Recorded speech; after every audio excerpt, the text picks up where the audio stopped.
ಒಂದೊಮ್ಮೆ ಒಬ್ಬ ರೈತನು ತನ್ನ ಹೊಲದಲ್ಲಿ ಬೆಳೆದಿದ್ದ ಸಸಿಗಳನ್ನು ನೋಡುತ್ತಾ ಕುಳಿತುಕೊಂಡಿದ್ದ. ಮಳೆಯ ಕೊರತೆಯಿಂದ ಅವು ಒಣಗುತ್ತಾ ಹೋಗುತ್ತಿದ್ದವು. ರೈತನ ಮನಸ್ಸಿನಲ್ಲಿ ತುಂಬಾ ನಿರಾಶೆ. ಅಷ್ಟರಲ್ಲಿ ಅವನ ಮಗ ಹತ್ತಿರ ಬಂದು ಕೇಳಿದನು, ಅಪ್ಪ, ನಿನ್ನ ಸಸಿಗಳು ಬಾಡಿ ಹೋಗುತ್ತಿರುವುದನ್ನು ನೋಡಿದಾಗ ನಿನಗೆ ಬೇಸರವಾಗುತ್ತಿದೆ.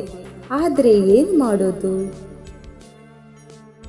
ಹೌದು ಮಗ, ಬದುಕಿನಲ್ಲಿ ಕೆಲವೊಮ್ಮೆ ನಮ್ಮ ಶ್ರಮಕ್ಕೆ ತಕ್ಷಣ ಫಲ ಸಿಗುವುದಿಲ್ಲ. ಮಳೆ ಬಂದರೆ ಮಾತ್ರ ಈ ಸಸಿಗಳು ಮರುಹುಟ್ಟು ಪಡೆಯುತ್ತವೆ. ಆಗ ಮಗ ಅಪ್ಪನತ್ರ ಹೇಳುತ್ತಾನೆ, ಅಪ್ಪ, ಮಳೆ ಬರದಿದ್ದರೆ? ಆಗ ರೈತ ನಗುತ್ತಾ ಹೇಳಿದ, ಆಗ ನಾನು ಮತ್ತೊಮ್ಮೆ ಬೀಜ ಬಿತ್ತುತ್ತೇನೆ. ಬದುಕು ಅಂತ್ಯವಾಗುವುದಿಲ್ಲ.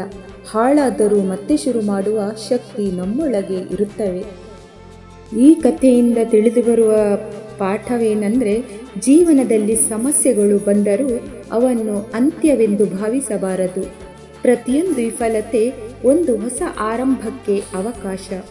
ಹೋರಾಡುವವನ ಬದುಕು ಎಂದಿಗೂ ಖಾಲಿಯಾಗುವುದಿಲ್ಲ. ಈ ಕಥೆ ಇಷ್ಟವಾದರೆ ಪ್ಲೀಸ್ ಲೈಕ್ ಮಾಡಿ, ಶೇರ್ ಮಾಡಿ, ಸಬ್ಸ್ಕ್ರೈಬ್ ಮಾಡಿ. Thank you.